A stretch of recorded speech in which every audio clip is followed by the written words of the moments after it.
What's up, Giants? What's up, my big truck operators out there? And welcome to another episode of Zigo's The Trucker Lounge. And I thought today, man, cause I have a lot of alone time by myself, so of course I'd be able to do a lot of reading or whatever. And I thought it would be fun if we incorporate one of my favorite books, Robert Greene's The 48 Laws of Power.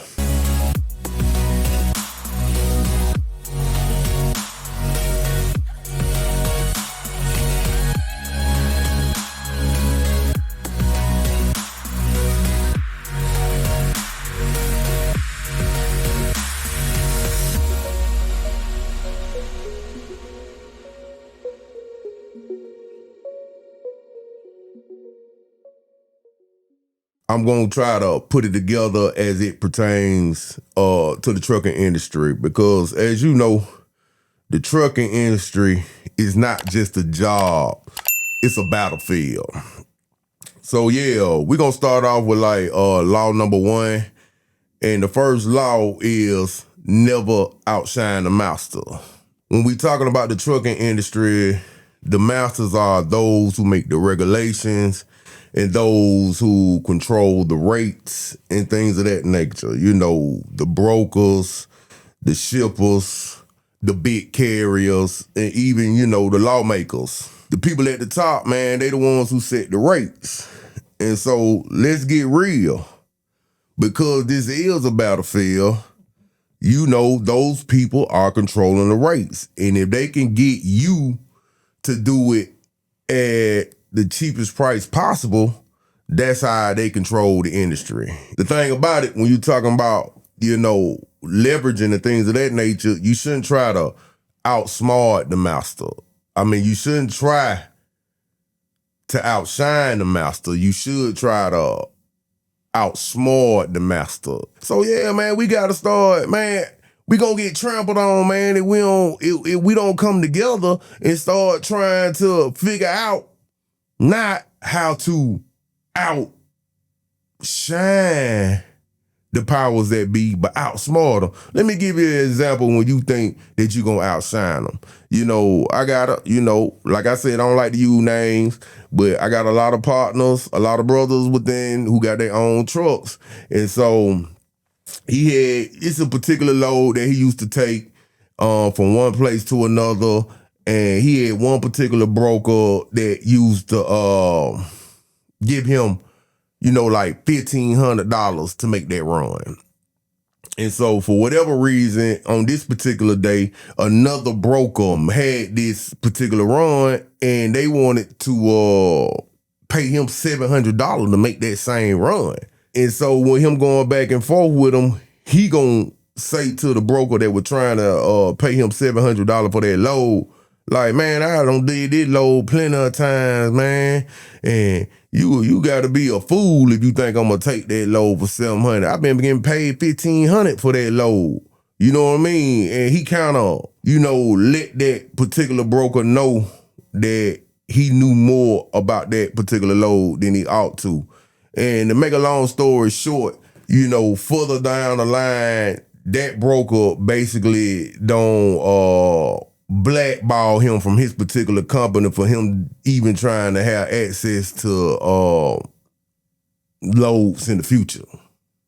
It was not necessary for him to go head to head with that broker agent, letting him know. All you had to do is say, hey man, I'm not gonna be able to do the load. I just can't do the load. You don't have to get into details because you're not in a position of power when he has the load to be able to shop it to see what he want to get it done for. Yeah, so you don't need to go head to head with him like that. But how you get them, if we started collectively sharing information, you so worried about the fellow driver next to you taking a load from you, you won't. Now just think about it. Imagine if we had platforms, and it's platforms out there and tools out there where we sharing what we do, what we did this load for. Because that's what we ought to be doing. And then all all the drivers be like, man, we ain't taking that load unless we getting paid such and such. Yeah, we don't have to make them aware of what we doing, but we got to start sharing information and stop being scared and worried about if the next man gonna take our load or shortstop or whatever you think it may be. If you in this just looking at the short game, man, you in the wrong business, man. If you ain't got no hustling background, you need to just stay a company driver, man. You ain't built for this.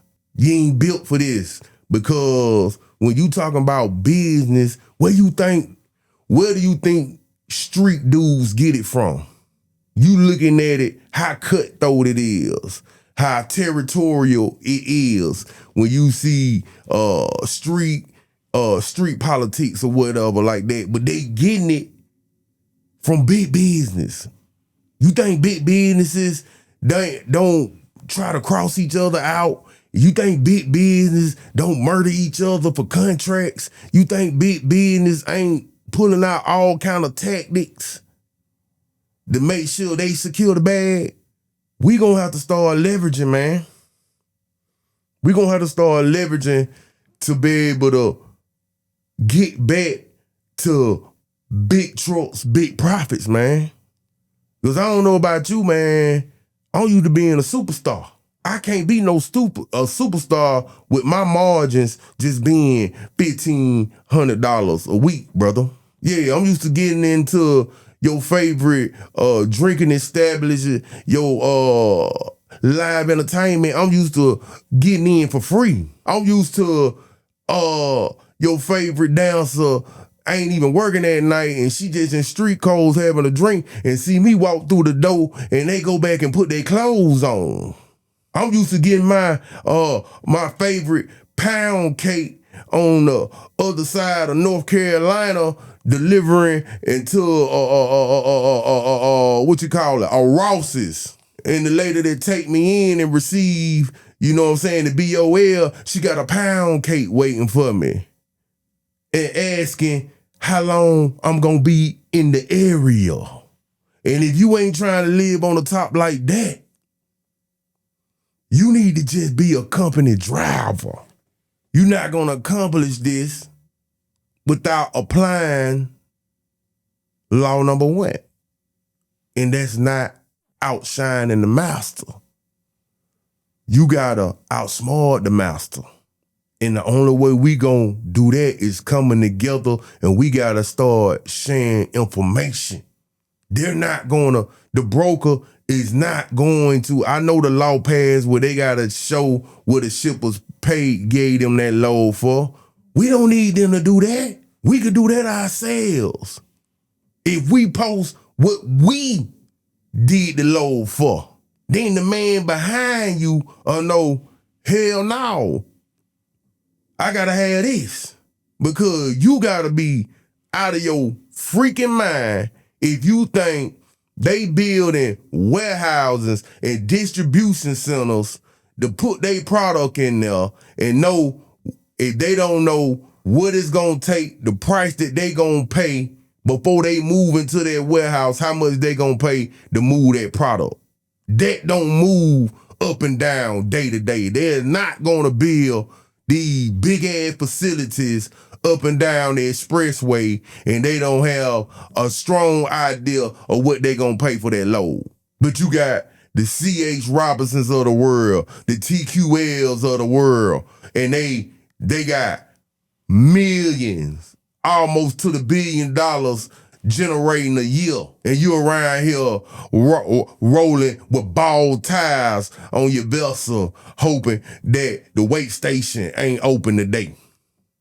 Hoping you coming through longer, late enough to wear the weight station on clothes and they don't send your ass off to the right. You leaving little mama at home and you can't even really take care of the bills while you off on the road getting that money and you barely able to take care of things. Now you clipping the stop sign because she ain't picking up the phone when you about to make that left-hand turn. You ain't watch the trailer because your mind back on little mama back home. Because you trying to make your money off the ounce instead of the brick. Because I don't need it big in the good times of the industry. And I'm saying what the industry is today. And that's because we got former forklift operators and cashier clerks don't finally got a little money and they think that's the top. Man, I don't put kids through college. I don't took strippers out of abusive relationships because of the fortification that I brought, because of the resources I was generating. So yeah, I don't want to get too long. As you can see, I'm by myself. I don't have my co-host here today, but hey, like I said, I'm in the trenches with you. I know what it supposed to look like. So yeah, we're gonna start this new series, 48 Laws to Power, and making it metaphorically as we deal with the trucking industry. And law number 1, never outshine the master. Assimilate with the truckers in the trenches and use tools and platforms where y'all can share information and be transparent with your fellow driver. Instead of just out here looking at bloopers on Instagram and stuff to make you laugh. It's cool, it make me laugh too, man. But I'm about that paper, man. I got in this thing for disposable income. I didn't get in this to just pay no bills. So until next time, man, y'all be safe out there on that road.